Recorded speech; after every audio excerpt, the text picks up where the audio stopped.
Buenas tardes, damos la bienvenida a nuestro programa Tu Onda Club, una radio a tu estilo. Y esta tarde tengo el honor de estar con el licenciado Sergio Méndez. Sergio, un gusto que estés con nosotros para hablar temas de coyuntura nacional. Muy buenas tardes, Hugo. Muchísimas gracias por tu deferencia, por tomarme en cuenta para hablar sobre temas muy importantes para la población salvadoreña en este espacio tan importante. Gracias. Sergio, hoy vamos a hablar sobre un tema que nos ha pedido la audiencia, ¿verdad? ¿Qué es una prenda, Sergio? ¿Qué es una prenda? Cuando nosotros hablamos, Hugo, en programas anteriores acerca de la hipoteca, precisamente va de la mano, prenda o hipoteca. Y es que primero ya está en un apartado especial en el Código Civil y el Código Mercantil. Esto es importante definirlo porque la prenda es la garantía que una persona tiene, Hugo, luego de haber dar las obligaciones ahí vienen o dejar de hacer, pero en este caso puntual, haberte dado, Hugo, a Baltasar, por ejemplo, haberle dado dinero, y Baltasar puso en prenda su vehículo, por ejemplo, o su moto, puso en prenda como garantía en un instrumento que se puede denominar como mutuo prendario. ¿Y qué es el mutuo? El mutuo es el documento que nosotros celebramos ante funcionario que da fe pública notarial bajo la función jurisdiccional, da fe de que tú tenés la dirección de la voluntad, va encaminada a dar el dinero y el otro a recibir la prenda. Es decir, cuando estamos hablando de la prenda como tal, tiene diferentes acepciones que vamos a hablar o diferentes divisiones, vamos a hablar más adelante.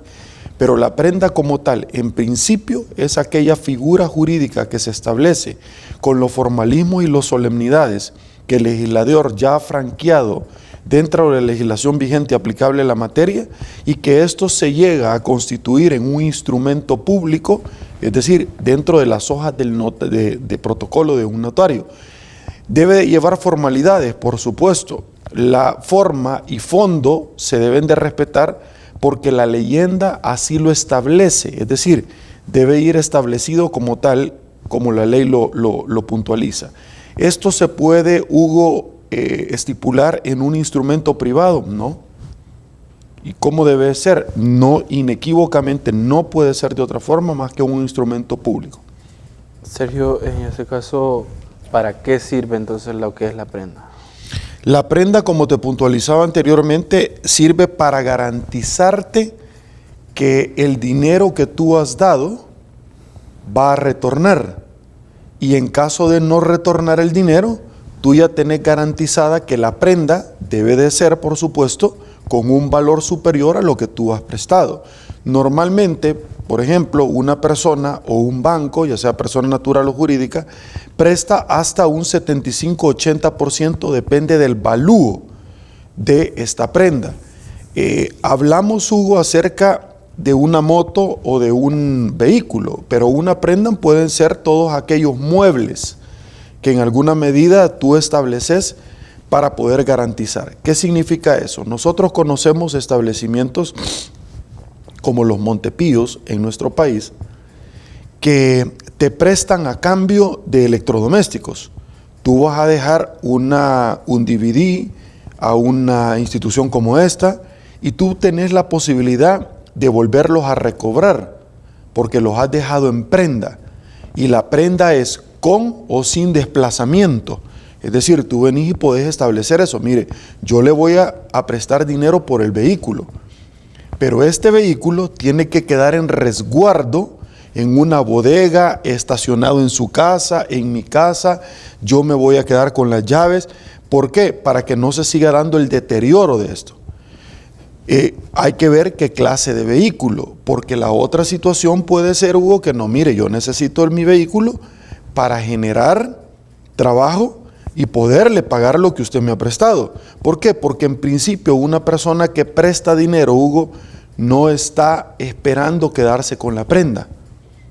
¿Sí? Porque esos activos no son los que yo quiero, porque luego me va a llevar otro tiempo el poderlo colocar, el poderlo vender, probablemente lo voy a vender a un precio mucho más bajo y entonces o voy a llevar con un abogado o un perito que vaya a irle a hacer un valúo después de un tiempo, o irte a quitar el vehículo, ¿cierto? Irlo a traer, llevarlo en una grúa, pagar. Entonces, eso no es rentable. Lo que es rentable es que tú me devuelvas mi dinero con los intereses pactados. ¿Qué pasa si en algún momento se obviaron los intereses? La ley ya establece cuál es el encaje, cuáles los intereses legales, si no se pactaron, los que deben de invívidamente están relacionados y que son intrínsecamente válidos e inmutables dentro de un contrato, a menos que haya pacto en contrario. Es decir, que se haya pactado algo muy diferente a lo que la ley estableciera como un interés estable. Ok, una vez dicho eso, ¿para qué sirve la prenda? Es como la hipoteca, es una garantía de que tú tenés algo el día de mañana del cual echar mano para poderte resarcir si la otra persona no te cancela. Pero es diferente la prenda a la hipoteca, o en este caso también la podemos decir que es igual. No, son dos cosas diferentes, si bien es cierto, son figuras jurídicas ambas, pero la hipoteca va dirigido a los inmuebles, casa, fondo, terreno, apartamento, y la prenda para los muebles, es decir, las motos, los carros, los sofás, la cocina, la refrigeradora, etc. Entonces, algo que es interesante, Hugo, y hay que decirlo, para que la gente lo tenga establecido, es que hay cosas procedentes de la Constitución que son inembargables. ¿Qué cosa? Por más que se haya establecido como una prenda, porque no se puede ir contrario, pactar en contra de la ley, ¿cierto? Es como los derechos laborales. Los derechos laborales son irrenunciables. Entonces yo puedo venir y pactar, pero son irrenunciables, Hugo. Yo no puedo renunciar a ciertos derechos por más que yo quiera. Esto es en materia laboral. En materia penal, tú llegas a una audiencia y decís, mire, yo quiero conciliar por un delito, un homicidio, que no es culposo, no es en vehículo, sino que es doloso. Alguien sacó un arma, o quiero conciliar con relación a un tema de una violación, un secuestro. Y entonces te va a decir el juez, lo felicito, pero no se puede conciliar, porque hay cosas que no son negociables, o no son conciliables, o no se puede pactar. Hay cosas que no se pueden hacer. Entonces, en el caso puntual de tu pregunta, resulta ser interesante, porque estamos hablando que hay ciertas cosas que aunque tú constituyas un documento, el día de mañana tú lo quieres embargar, no lo puedes hacer. ¿Cuáles cosas son eso? Los instrumentos de trabajo son inembargables. La Constitución de la República ya lo dice. ¿Qué otras cosas? Lo que tú necesitas, por ejemplo, como tu cama para dormir, son inembargables. La Constitución ya lo establece y las leyes secundarias lo desarrollan. Por lo tanto, no se puede. Entonces, es interesante para que tú no vayas a estar trabajando para el cura, que vengas y digas, yo le voy a embargar, tiene esto o lo otro, tiene un taller, tiene esto, tiene un torno, sí, pero eso son cosas que me sirven a mí para desarrollarme en mi trabajo. Por lo tanto, usted desde un inicio cometió un error en darme dinero y pactar sobre algo que le tuvieron que haber advertido que era inembargable. En este caso tiene que tener como cierto año, o se puede agarrar así de diferentes años. No tiene límite. No hay límite. Lo que sucede es que un contrato es ley entre las partes. Un contrato como tal está estipulado, reflejado lo que nosotros hemos pactado.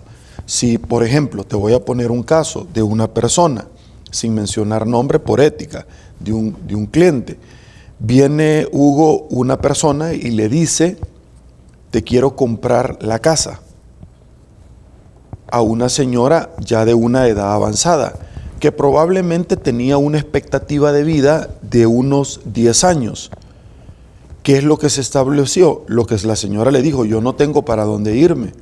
Entonces le dijo ella, ok, yo te voy a permitir entonces que tú vivas hasta que muras ahí. ¿Cierto? ¿Qué se hizo? Se hizo un instrumento al margen de la compraventa, y la compraventa era a plazos. Se hizo aparte un documento, Hugo, donde puntualmente se estableció que iba a quedarse ella ahí. ¿Cuál documento? Una declaración jurada. La declaración jurada como tal no es el instrumento idóneo para eso. ¿Cuál es el instrumento idóneo? Lo que ella tuvo que haber hecho es lo que nosotros conocemos como el usufructo vitalicio. Un uso y goce vitalicio.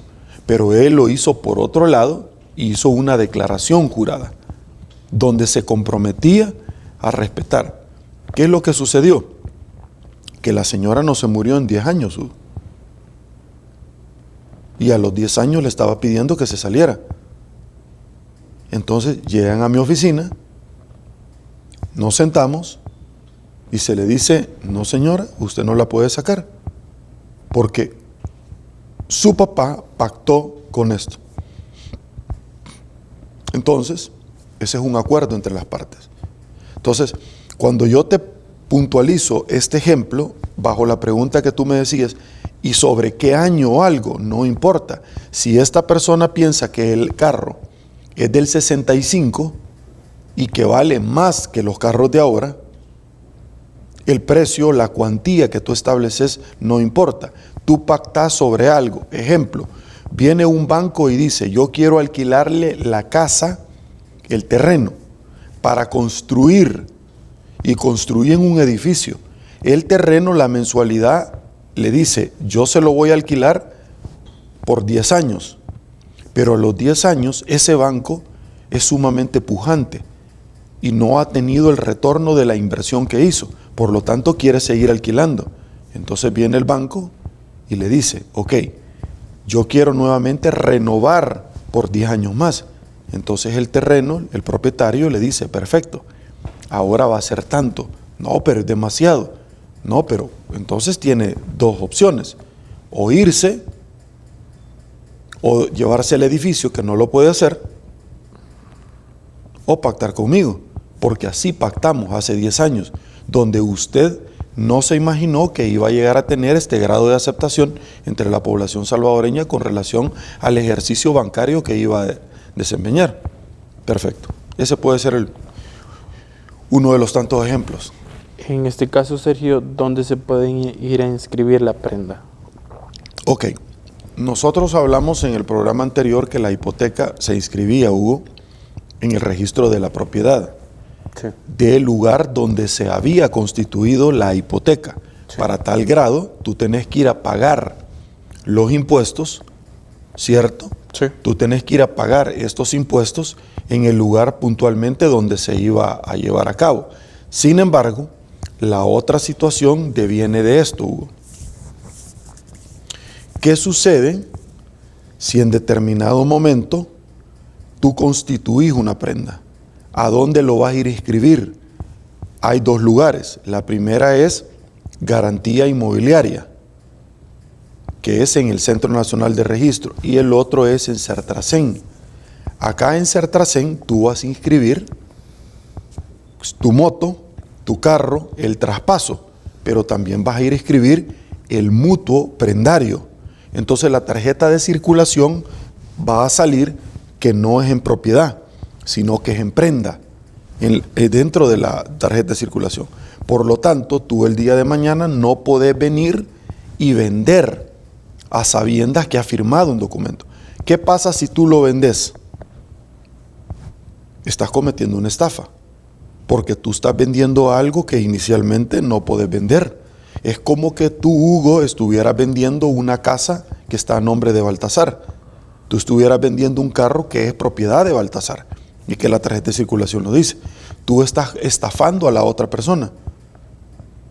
Sí. ¿Cierto? De la misma manera es el ejemplo puntual. ¿Qué pasa si tú constituiste una prenda a favor de un banco, de una caja de crédito, y luego esa prenda se la vas a querer vender a otra persona? Entonces, simple y sencillamente, Hugo, lo que estás estableciendo es una estafa. Ya no la podés vender porque tú has constituido un gravamen, ¿cierto? Por eso es que dice en la compraventa: y vendo libre de gravamen. Tú ante notario fuiste a vender y dijiste que estaba libre de gravamen. Sí, sí. Tú lo dijiste y no estaba libre de gravamen. Por lo tanto, estás estafando a una persona, la estás engañando. Hay un ardil, un medio de engañar, además que un detrimento patrimonial. ¿Por qué? Porque hay dinero de por medio. Esos son los dos elementos de la estafa, el ardil y un detrimento patrimonial. Porque obviamente se entregó dinero, pero también te lo entregó el dinero la otra persona que constituiste una prenda. Entonces has estafado a dos personas. ¿Cierto? Entonces, si esto lo tratan de inscribir en el Centro Nacional de Registro, en este caso, garantía inmobiliaria, pero en Sertracén te van a decir que no lo puedes hacer. ¿Por qué? Porque ya hay una garantía como tal, ¿cierto? Sí. Entonces, sobre esa base, Hugo, tú no lo podrías hacer. Ok, ahí son los dos elementos en los cuales, o dos instituciones donde se puede inscribir una garantía de esta naturaleza. ¿Sobre qué bienes se puede constituir esta figura de la prenda? Ok, la prenda, como ya separamos, la hipoteca es para los bienes inmuebles. Sí. Y la prenda es para los bienes muebles. ¿Cuáles son los bienes muebles? Los que hemos venido nosotros mencionando, como lo es un automotor, como lo es una motocicleta, un carro, un camión de volteo, pero también los tractores, ¿sí? Sí. Una retroexcavadora, un mototaxi, pero los muebles también de una casa. Eso se pueden constituir como prenda. Se hace un documento en el cual se establece que yo te estoy prestando dinero para que tú vayas a comprar una cocina, una refrigeradora, y tú me vas a pagar mensualmente. Entonces, normalmente las empresas que se dedican a esto, ellos mismos te dan el crédito para que tú sigas pagando la licuadora, etcétera, y si no, el día de mañana van ellos y te la quitan. Se consiguen una orden judicial de embargo y van a tu casa. Tú tenés que establecer a dónde vivís en la residencia y todo. Hay personas que te van a decir, ¿y qué hago, Hugo, si de pronto esta persona dice que ya no tiene la refrigeradora, que se la robaron? Ok, estamos en presencia de un delito penal, si no fuera cierto. Se llama simulación de delito. Está manifestando puntualmente que le sucedió algo, como aquellas personas que simulan un secuestro para tratar de que sus familiares paguen dinero y ellos salir beneficiados de la situación esta. Entonces eso se llama simulación de delito. Ellos estarían entrando en esa dinámica. Entonces esa sería básicamente, Hugo, la definición conceptual de qué elementos o bienes puede cubrir la hipoteca y de qué bienes o muebles podría cubrir la prenda. Sergio, ¿existe otro tipo de prenda o solo una? Sí, nosotros conocemos en nuestra legislación que está prenda con desplazamiento y prenda sin desplazamiento. La prenda con desplazamiento es cuando Hugo pone en garantía su moto, pero Hugo la sigue utilizando. Sí. ¿Cierto? Ok. Entonces, y a contrario sensum es cuando Hugo pone en garantía su moto, pero la va a estacionar a un lugar donde yo le diga que lo va a ir a hacer. Esto con el único objetivo, Hugo, de que el día de mañana no haya un deterioro de estos automotores, de esta garantía.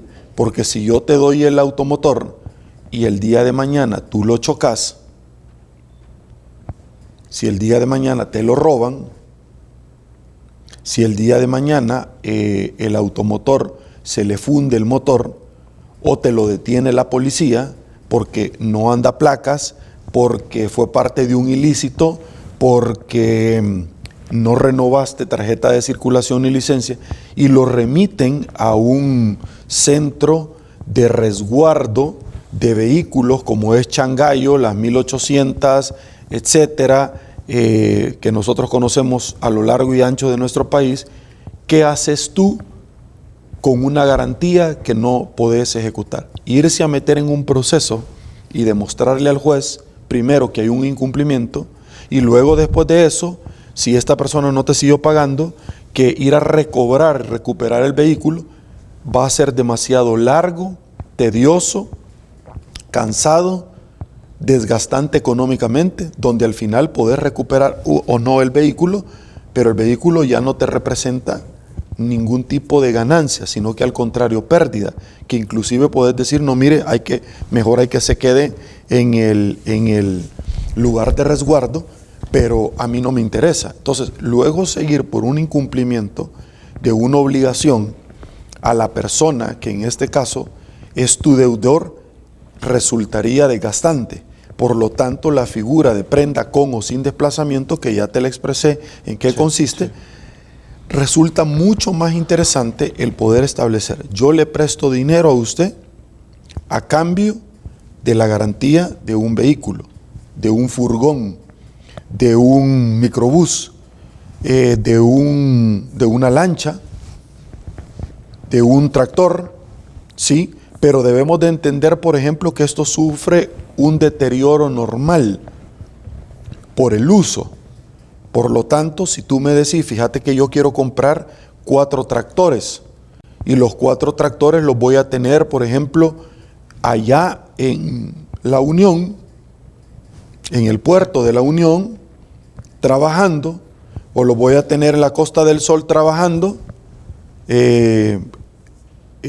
o voy a tener en el Puerto de la Libertad. Entonces tú debes de saber que solo sacarlos de la agencia ya tiene una devaluación, pero además de utilizarlos, tiene otra devaluación por el uso, pero además de eso va a estar expuesto a la sal, a la corrosión.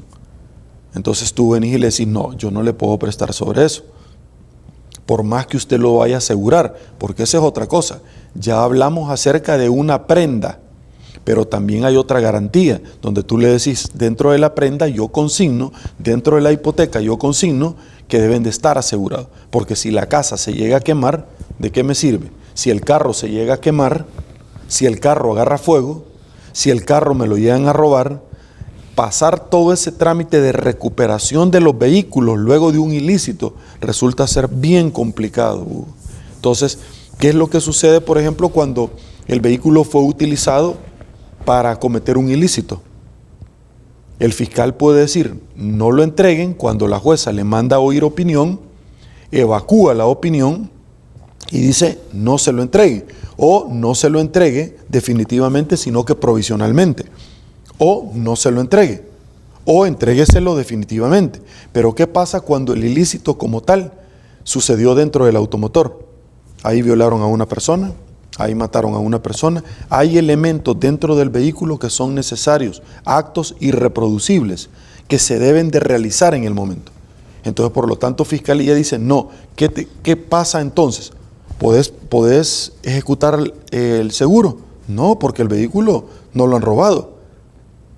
Y entonces, ¿de qué te sirvió el seguro? ¿Podés recuperar el vehículo? No, tampoco. Y la persona que es tu deudor puede seguir utilizando el vehículo para seguir produciendo y pagarte, tampoco. Entonces estás en un panorama complicadísimo. ¿Qué podés hacer? Por eso es que hay que asegurarse bien, Hugo, cuando se va a hacer un negocio jurídico de esta naturaleza, y dejar establecido en el contrato cuáles son las diferentes variables que se pueden presentar y lo que podés hacer. En este caso, ¿por quién se puede constituir la prenda? ¿Y cuándo se utiliza la prenda? ¿Por quién se puede constituir una prenda? La prenda se puede constituir ya sea por cualquier persona natural o jurídico.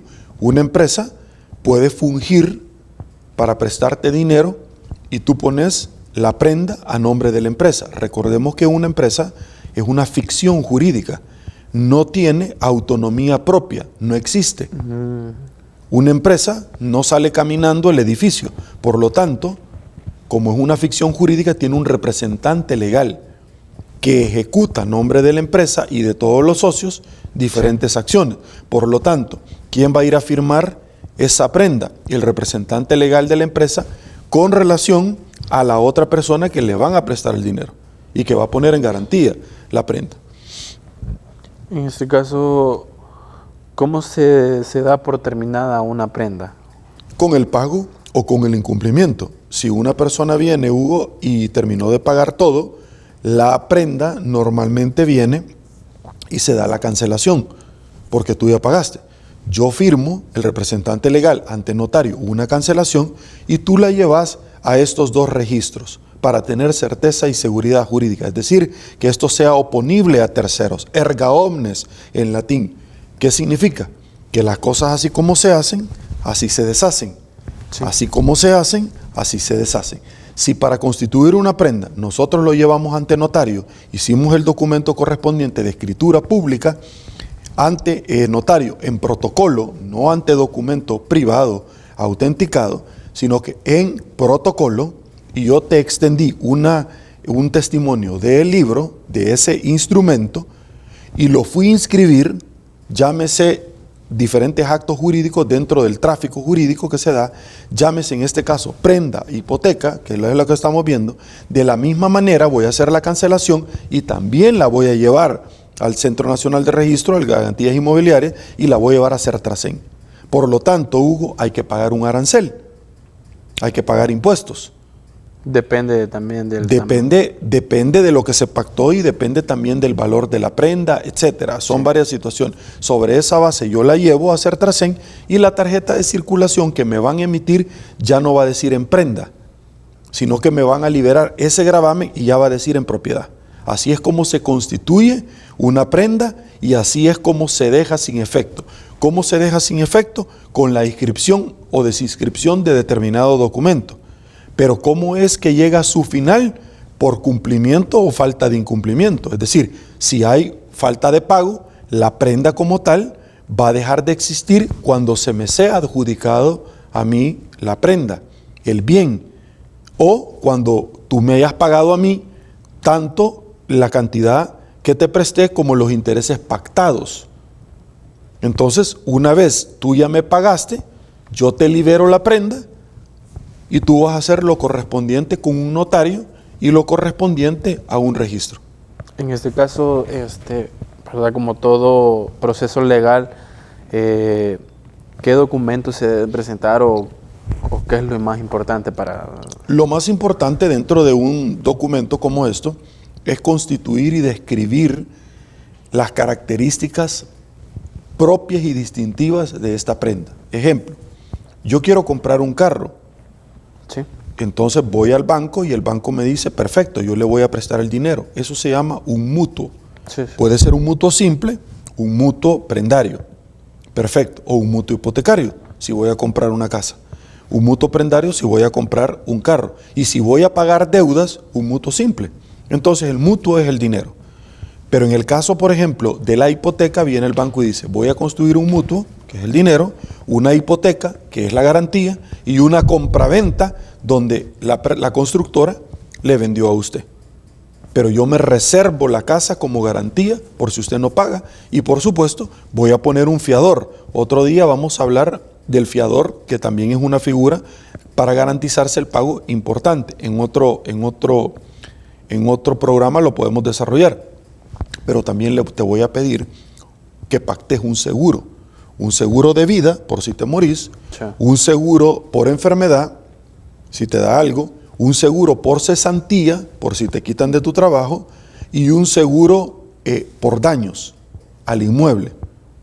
Entonces yo te voy a obligar a que tú pactes con una aseguradora, cedas la póliza de seguros o pactes con mi aseguradora, que es lo que tradicionalmente con la que yo trabajo. Perfecto. Entonces, ¿qué es lo que se deben de establecer? Por ejemplo, en el caso de una prenda, elementos distintivos, número de motor, número de chasis BIN, número de chasis grabado, que son dos cosas muy diferentes, características, descripción, color, año, modelo, capacidad, etcétera. En el caso del carro, ¿qué naturaleza es? Si es naturaleza rústico el carro, se debe de consignar y todo se debe de establecer precisamente dentro de esto, estableciéndolo como válido. Ok, una vez dicho eso, Hugo, que es algo interesante, algo muy, muy puntual, es que debe de estar establecido cualquier característica que el automotor tenga. Y si tú querés que el seguro te cubra algo, debes de puntualizarlo. Por ejemplo, tú venís y me decís, fíjese que yo le puse un mataburro al carro, yo le puse un jalador, una parrilla, yo le puse si era un pickup, un roll bar,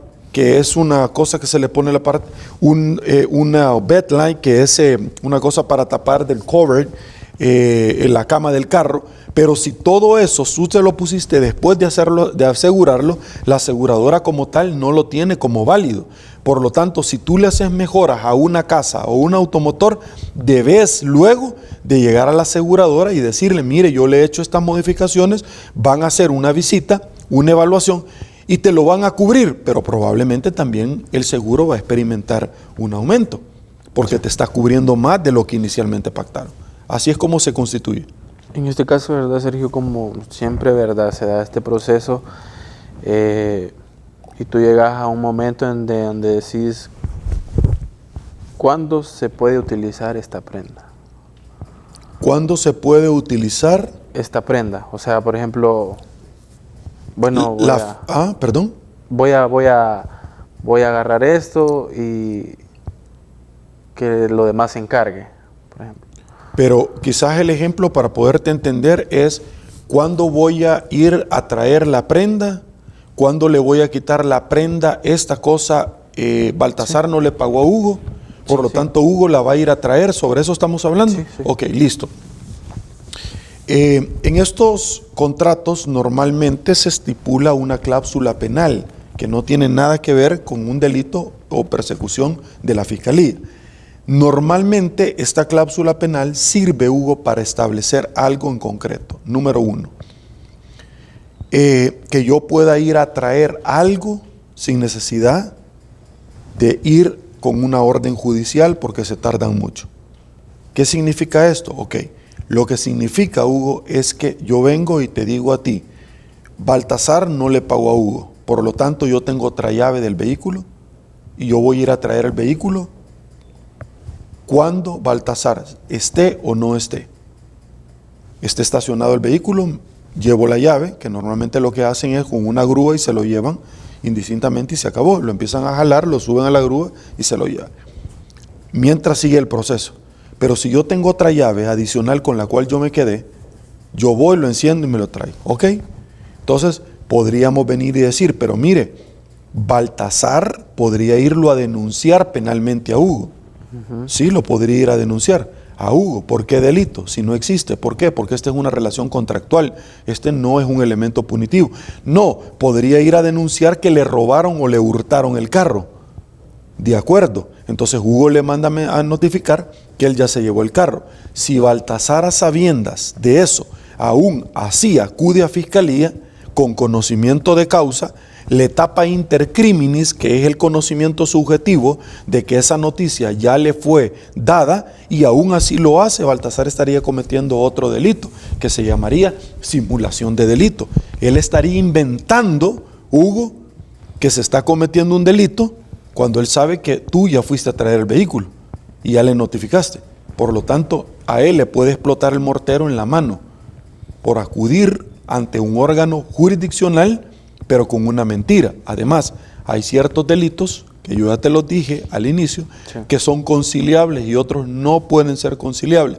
Si Baltasar viene y va a poner una demanda, mire, fíjese que me acaban de hurtar el carro, y tú ya le habías notificado que tú te llevaste el carro, ¿cierto?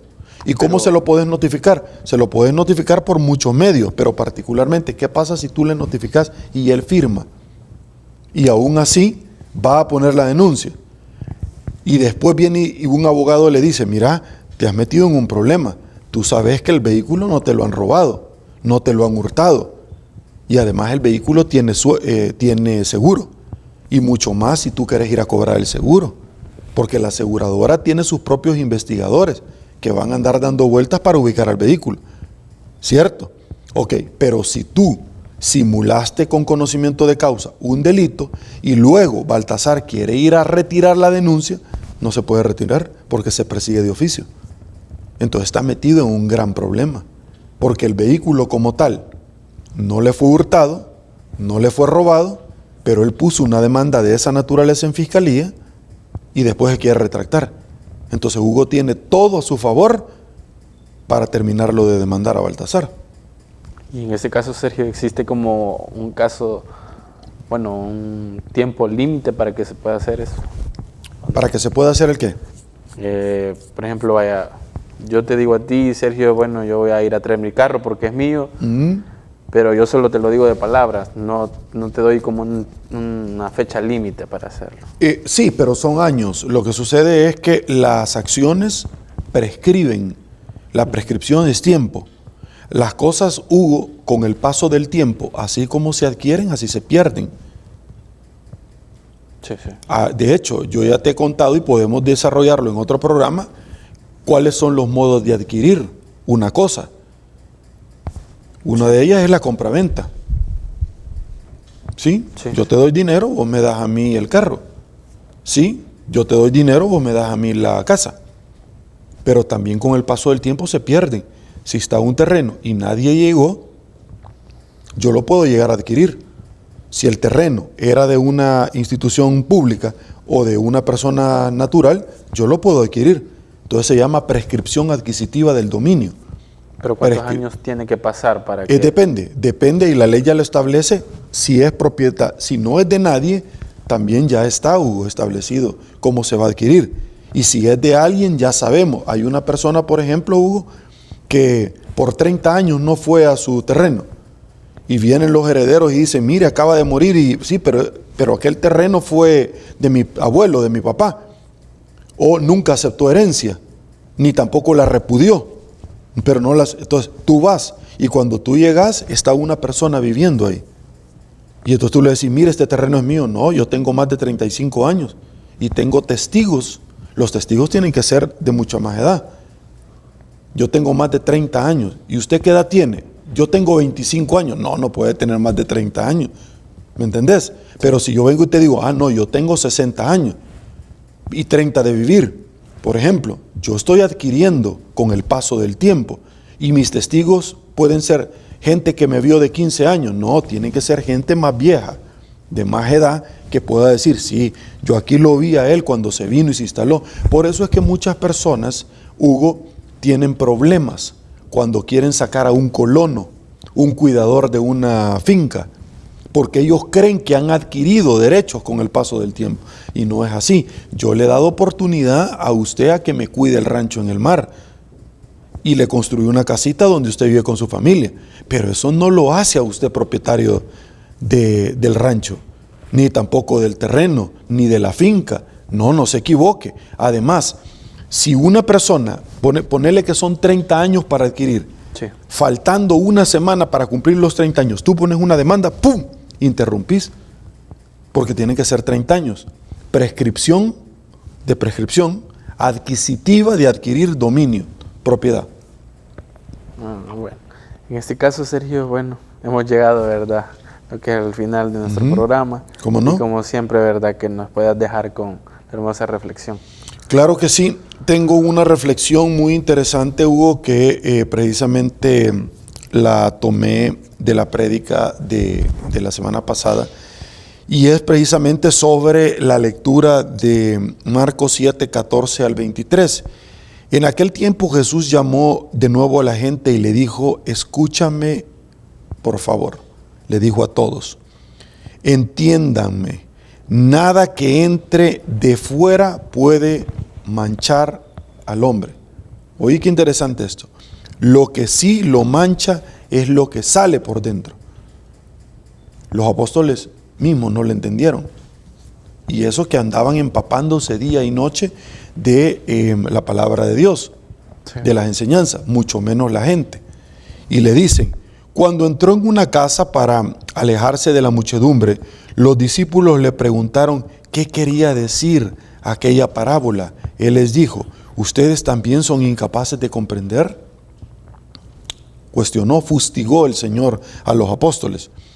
Él les dijo, ¿no entienden que nada de lo que entra al hombre desde afuera, es decir, se está refiriendo a los alimentos, puede contaminarlo? Nada. Ahí puso una limpieza sobre los alimentos, porque hay diferentes culturas que yo las respeto mucho. No comer carne de cerdo porque eso es impropio, eso viene a contaminar. Ok, aquí lo estaba diciendo claramente. Nada, Hugo, puede contaminar de lo que viene del cuerpo. Con estas palabras declaraba limpio los alimentos. Sin embargo, luego agregó, Lo que sí mancha al hombre es lo que sale dentro, porque del corazón del hombre salen las malas intenciones, salen los robos, los homicidios, los adulterios, las codicias, las injusticias, los fraudes, el desenfreno, las envidias, la difamación, el orgullo, la frivolidad. Todas estas maldades salen dentro y lo terminan manchando. Es interesante. ¿Por qué? Porque la prédica anterior que quiero compartir contigo también sobre Marcos es: en aquel tiempo se acercaron a Jesús los fariseos, que va de la mano con esto. Estamos hablando de Marcos 7, del 1 al 13, y dice: algunos escribas venidos de Jerusalén vieron que algunos de los discípulos de Jesús comían con las manos sucias, no se las lavaban. Y entonces ellos estaban observando. Y la tradición de ellos era que anteriormente se la debían de lavar, muchas veces hasta arriba del codo. Las manos, como los médicos cuando van a operar, que se ponen, se lavan y hasta se ponen yodo para poder. Y entonces cuestionaron. Comían con Jesús con las manos impuras, es decir, sin habérselas lavado. Los fariseos y los escribas les preguntaron: ¿por qué tus discípulos comen con manos impuras y no siguen la tradición de nuestros mayores, de nuestros ancestros? Y los fariseos y los judíos en general no comen sin lavarse antes las manos hasta el codo, siguiendo la tradición de sus mayores. Al volver del mercado no comen sin hacer primero las limpiezas. Observan muchas otras cosas como las tradiciones. Jesús les comentó: qué bien profetizó Isaías. Oí esto el profeta. Y le dice: sobre ustedes, hipócritas, cuando escribió: este pueblo me honra con los labios, pero su corazón está lejos de mí. Es inútil el culto que me rinden, porque enseñan doctrinas, falsas doctrinas, que no son sino preceptos humanos. Ustedes dejan a un lado el mandamiento de Dios para aferrarse a las tradiciones de los hombres. Después añadió: de veras, son ustedes muy hábiles. Oí, cualquier parecido es coincidencia con la actualidad que vive nuestro país. De veras, son ustedes muy hábiles para violar el mandamiento de Dios y conservar su tradición, porque Moisés dijo: honra a tu padre y a tu madre. El que maldiga a su padre o a su madre morirá. Está hablando de muerte eterna, muerte espiritual. Pero ustedes dicen: si uno dice a su padre o a su madre, todo aquello con que yo te podría ayudar es corbar, es decir, ofrendar para el templo, ya no puede hacer nada por su padre o por su madre. Así anulan la palabra de Dios con esa tradición que se han transmitido y hacen muchas cosas semejantes a ella. Muchísimas gracias, Hugo. Gracias por darme la oportunidad de acompañarte en este programa tan importante y poder hablar no solamente sobre el tema que hemos desarrollado, sino sobre la palabra de Dios, que es muy importante. No, gracias a ti, Sergio, por siempre tomarte el tiempo, ¿verdad? Que siempre te lo hemos dicho. Bueno, hemos llegado a final de nuestro programa Tu Onda Club, una radio de tu estilo. Y como siempre, ¿verdad? Que Dios nos bendiga a todos. Pase feliz tarde. Bendiciones.